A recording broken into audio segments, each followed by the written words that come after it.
Hello story lovers, welcome to Sirivennela కథల ప్రపంచం. ముందుగా అందరికీ థ్యాంక్ యూ సో మచ్ అండి. నిన్న నా హెల్త్ గురించి అడిగారు. నేను ఇప్పుడు బాగానే ఉన్నాను. ఇక స్టోరీలోకి వెళ్ళిపోదాం. రావణ్ 31 ఎపిసోడ్. అభం శుభం తెలియని నా కూతుర్ని దారుణంగా హింసించి 10 మందిలో నవ్వుల పాలు చేసిందే కాక దాని జీవితాన్ని ప్రశ్నార్థకం చేశావు.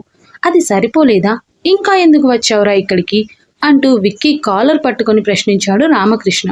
మేఘనాని నాతో పాటు తీసుకెళ్లడానికి వచ్చాను. రామకృష్ణ గారి చేతుల్లోంచి కాలర్ విడిపించుకొని చెప్పాడు విక్కీ స్థిరంగా. మేఘన ఆశ్చర్యంగా చూస్తూ, నీతో నేను రావాలా? నన్ను నీతో రమ్మడానికి ఎవరు నువ్వు అసలు?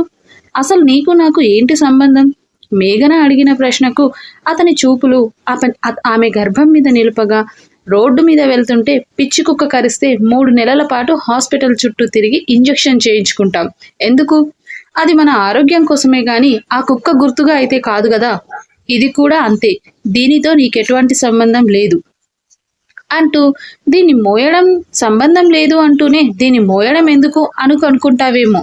నా చదువు, నా తండ్రి నేర్పిన సంస్కారం ఇంకా నాలో ఉంది కాబట్టే ఆ పిచ్చి కుక్క చేసిన దాడికి అభం శుభం తెలియని, లోకం చూడని, అసలు ఇంకా కళ్ళే తెరవని పసికందుని బలి చేయలేను అని మేఘన చెప్పడంతో మేఘన మాటలకు విక్రమ్ తప్పు చేసిన వాడిగా తలదించుకొని నిలబడి చూస్తూ ఉన్నాడు. రామకృష్ణ మళ్ళీ విక్రమ్ ముందుకు వచ్చి, మర్యాదగా చెప్తున్నాను, ఇక్కడి నుంచి వెళ్ళిపో. లేదంటే మీరు ఎన్నైనా చెప్పండి, మేఘన గడుపులో పెరుగుతున్న నా బేబీని వదిలి నేను ఎక్కడికి వెళ్ళను. మరోసారి స్థిరంగా చెప్పాడు విక్రమ్. మేఘన, నేను చెప్పేది ఒక్కసారి విను. నువ్వు ఇప్పుడు ఉన్న పరిస్థితిలో ఇక్కడ ఇలాంటి ఊర్లో ఎటువంటి సదుపాయం లేని ఇంట్లో నీకు మాత్రమే కాదు, నీ కడుపులో ఉన్న నా బేబీకి కూడా మంచిది కాదు అని అనగానే మేఘన విరక్తిగా నవ్వుతూ, ఓ, నా మంచి గురించి ఎప్పటి నుంచి ఆలోచిస్తున్నావు నువ్వు అసలు? ఒంటరి ఆడదాన్ని ప్రతిరోజు మానసికంగా హింసించి శారీరకంగా బాధించిన రోజు గుర్తు రాలేదా నా మంచి? అయినా ఇప్పుడు ఎందుకు సడన్ గా నీలో ఇంత జ్ఞానోదయం కలిగింది? అడిగింది వెటకారంగా మేఘన.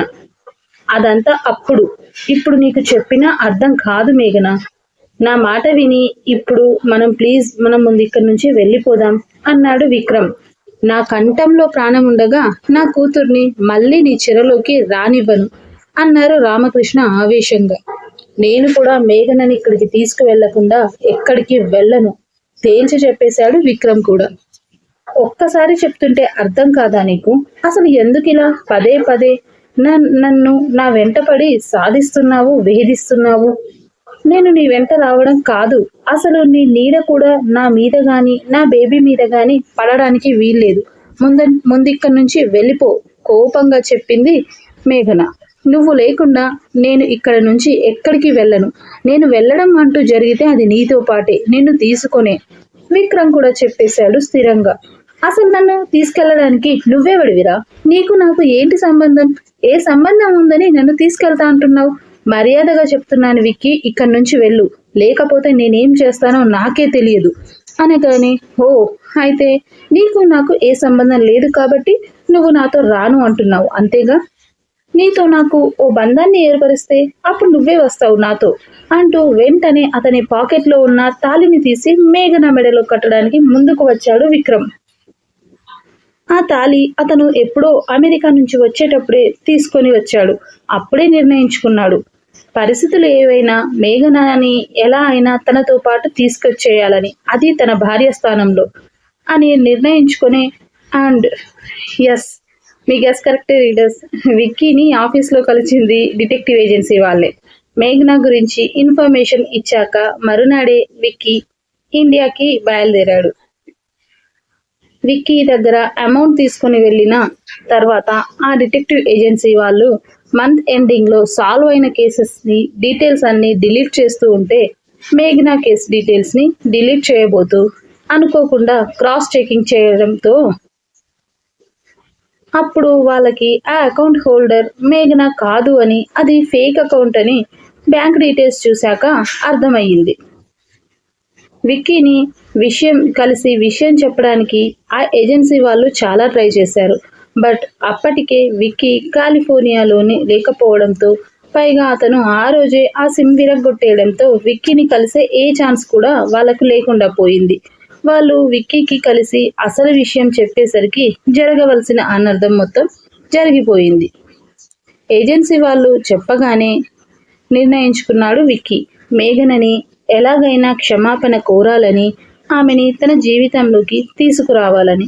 తర్వాత విక్కీ ఆ ఏజెన్సీ వాళ్ళను ఏం చేశాడో, అసలు ఆ ఫేక్ అకౌంట్ హోల్డర్ ఎవరు, వాళ్ళని ఏం చేశాడు అనేది ముందు ముందు చెప్తాను నేను మీకు. విక్కీ చేతిలో ఉన్న ఆ తాళిని చూసిన మేఘన కళ్ళు పెద్దవి చేసి షాక్తో నీలుక్కుపోతే పక్కనే ఉన్న రామకృష్ణ గారు విక్కీకి అడ్డుగా వస్తూ అతన్ని ఆపే ప్రయత్నం చేస్తున్నాడు. కానీ విక్రమ్ మాత్రం అస్సలు ఎవరిని పట్టించుకోకుండా ముందుకు వెళ్తూ నేరుగా మేఘన దగ్గరికి వెళ్ళి తాళిని కట్టడానికి ఆమె మెడ మీద చేతుల్ని తీసుకెళ్తూ ఉంటే మేఘన అతని చేతుల్ని విసిరి కొడుతూ ఉంది. మేఘన ఎంత గింజుకున్నా కూడా అతని బలం ముందు ఓడిపోగా విక్కీ వెంటనే ఆమె మెడలో 3 ముళ్ళు వేసేశాడు. తను అడ్డుకుంటున్నా కూడా బలవంతంగా విక్కీ కట్టిన తాళి ఆమె మెడను చేరడంతో ఆ తాళిని చేతిలోకి తీసుకొని ఒకలాంటి షాక్తో విక్కీని తాళిని మార్చి మార్చి చూస్తున్న మేఘన ఆవేశంతో పూర్తిగా తల పైకెత్తి చూసేలోపు సరిగ్గా అప్పుడే అంతకుముందు మేఘన వల్ల కట్టైన చేతి నుండి వస్తున్న రక్తాన్ని ఆమె పాపిట్లో సింధూరంగా అద్దేశాడు విక్రమ్. విక్రమ్ చేస్తున్న పనులకు బిగుసుకుపోయిన మేఘనకు తన పాపిట్లో విక్కీ దిద్దిన రక్త సింధూరపు తడి పాపిడిని చేరిన వేళ ఆ రక్తపు తడికి స్పృహలోకి వచ్చి జరిగిన సంఘటనకి మేఘన కోపంతో కళ్ళు ఎర్ర చేసి లాగి పెట్టి ఒక్కటి కొట్టింది విక్రమ్ని. మేఘన కొట్టినా కూడా అస్సలేం పట్టనట్టు, నువ్వు కొట్టినా నాకు ఎలాంటి ఇబ్బంది లేదు మేఘన, ఇప్పటి వరకు నీకు నాకు ఎటువంటి బంధం లేదని నువ్వు నాతో రావడానికి ఒప్పుకోలేదు. కానీ ఇప్పుడు నేను నీకు తాళి కట్టిన భర్తగా నీ మీద నాకు పూర్తి హక్కు ఉంది. ఆ హక్కుతోనే చెప్తున్నాను, నువ్వు నాతో పాటు రావాల్సిందే అన్నాడు విక్రమ్. విక్రమ్ మాటలకు మేఘన ఇంకా కోపంతో ఊగిపోతూ అతని కాలర్ పట్టుకొని, ఏంటి నువ్వు నాకు భర్తవా? తాళి కట్టావు కాబట్టి నువ్వు చెప్పిన మాట వింటూ గంగిరెద్దులా తలూపుతాననుకుంటున్నావా? అసలు ఏమనుకుంటున్నావు నువ్వు అని ఆవేశంగా అడుగుతూ పశువు మెడలో పలుపు తాడు కట్టినట్టుగా నా మెడలో ఈ పసుపు తాడు వేసి నన్ను శాసించాలనుకుంటే చూస్తూ ఊరుకుంటాను అనుకుంటున్నావా అని ఆవేశంగా ఆమె మెడలో ఉన్న తాళిని చూసి అది లాగడానికి చేతుల్లోకి తీసుకోగానే అప్పటి వరకు అక్కడ జరుగుతున్నదంతా బొమ్మలా బిగుసుకుపోయి చూస్తూ ఉన్న లలిత మేఘన చేయబోయే పనిని ముందుగానే ఊహించి మేఘన అని గట్టిగా అరుస్తూ ముందుకు వచ్చి తనని కొట్టడానికి చెయ్యెత్తారు. ఆ ఎత్తిన చెయ్యిని మధ్యలోనే ఆపేస్తూ, ఆంటీ, ఇప్పుడు తను నా భార్యని కొడుతూ ఉంటే నేను చూస్తూ ఊరుకోను అన్నాడు సీరియస్గా ఆమె చెయ్యిని కిందకి దించేస్తూ విక్రమ్. లలిత గారి చెయ్యిని పట్టుకున్న విక్రమ్ని వెనక్కి నెట్టేస్తూ, నువ్వెవడివిరా మా అమ్మ నన్ను కొడుతుంటే మధ్యలో అడ్డుకోవడానికి? అసలు నీకు నాకు ఏంటి సంబంధం? నీకే సంబంధం ఉంది అని విక్కీని వెనక్కి నెడుతూ ఆవేశంగా అడిగింది మేఘన. మేఘన ప్రశ్నకి విక్కీ చూపులు ఆమె గుండెల మీద పచ్చగా మెరుస్తున్న పసుపు తాడుపై పడగా అది గమనించిన మేఘన, ఓ, ఇది చూపించి నీకు నాకు మధ్య సంబంధం ఉందని చెప్పొద్దు విక్కీ, చెప్పడానికి చాలా అసహ్యంగా ఉంటుంది. ఒకవేళ ఇదే నీ ధైర్యం అయితే అంటూ ఆ పసుపు తాడును గట్టిగా ఒక్కసారిగా ముందుకు లాగగానే అది తెగి మేఘన చేతిలోకి వచ్చేసింది. మేఘన చేసిన పనికి మేఘ ఏం చేస్తున్నావే నువ్వు అంటూ గట్టిగా అరుస్తూ లలిత గారు మేఘన చెంప మీద కొట్టేశారు. కానీ ఆ దెబ్బ మేఘన చెంపని చేరకపోగా సరిగ్గా అదే సమయానికి మేఘనను పక్కకు తప్పించి ముందుకు వచ్చిన విక్కీకి తగిలింది.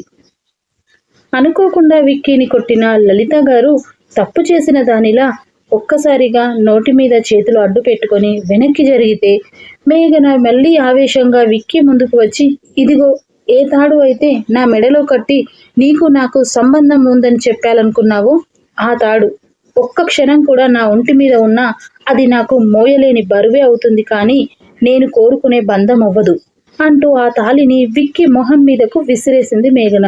విసురుగా తన మొహాన్ని తగిలిన సూత్రాలు కిందకు పడబోతుంటే జాగ్రత్తగా వాటిని ఒడిసి పట్టుకున్నాడు విక్రమ్. అతని చేతిలో ఉన్న ఆ సూత్రాలను చూస్తూ ఒకసారి తాళి కట్టాక అది బంధంగా ఎప్పుడో మారిపోయింది మేఘన. నువ్వు అవునన్నా కాదన్నా మన మధ్య ఇప్పుడు పవిత్రమైన భార్యాభర్తల బంధం ఉంది. ఇప్పుడు ఆ బంధానికి నువ్వు విలువ ఇచ్చినా ఇవ్వకపోయినా నా భార్యగా నీ బాధ్యత ఇక నుండి నాదే అన్నాడు విక్రమ్ ఆ తాళిని అపురూపంగా దాచుకుంటూ. నువ్వు కట్టిన తాళిని నా మెడలో 10 క్షణాలు ఉంచుకోవడానికి ఒప్పుకోలేదు నేను.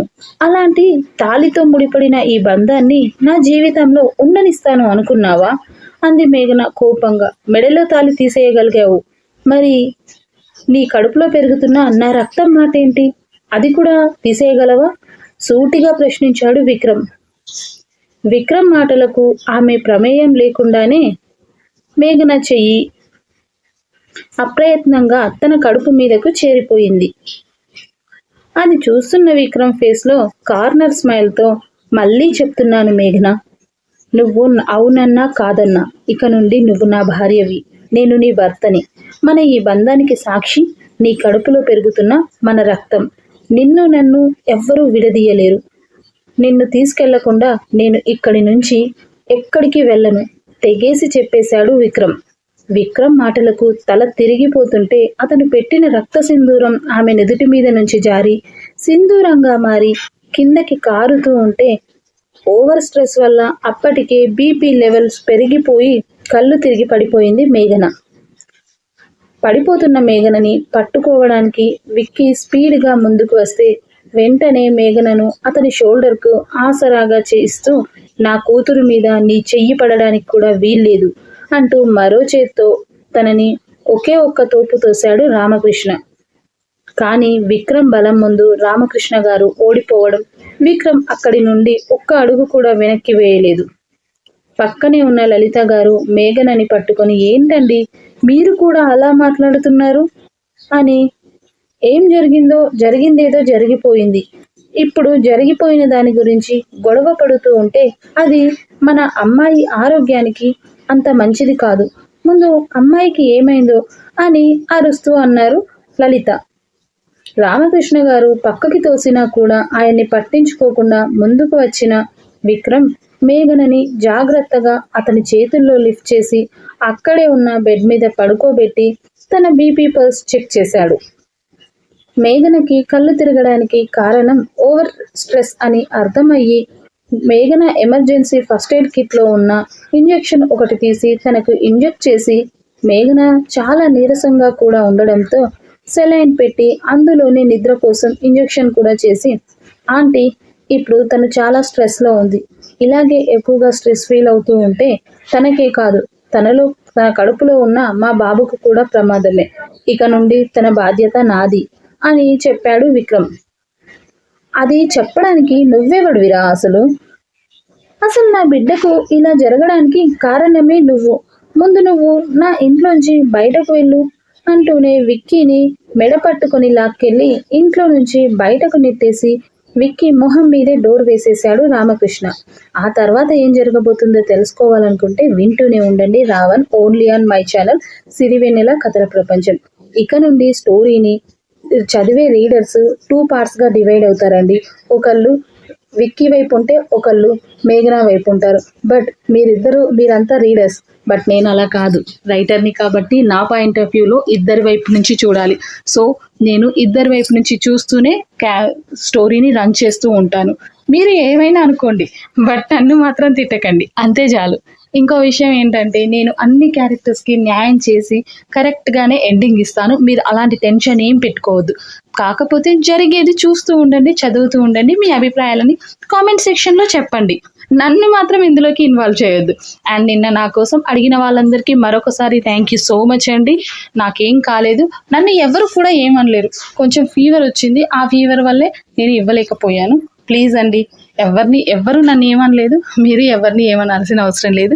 నన్ను నా స్టోరీస్ని సపోర్ట్ చేస్తున్న వాళ్ళందరికీ మరోసారి థ్యాంక్ యూ. స్టోరీ నచ్చితే లైక్ చేయండి, కామెంట్ చేయండి, షేర్ చేయండి, నా ఛానల్ని సబ్స్క్రైబ్ చేసుకోండి.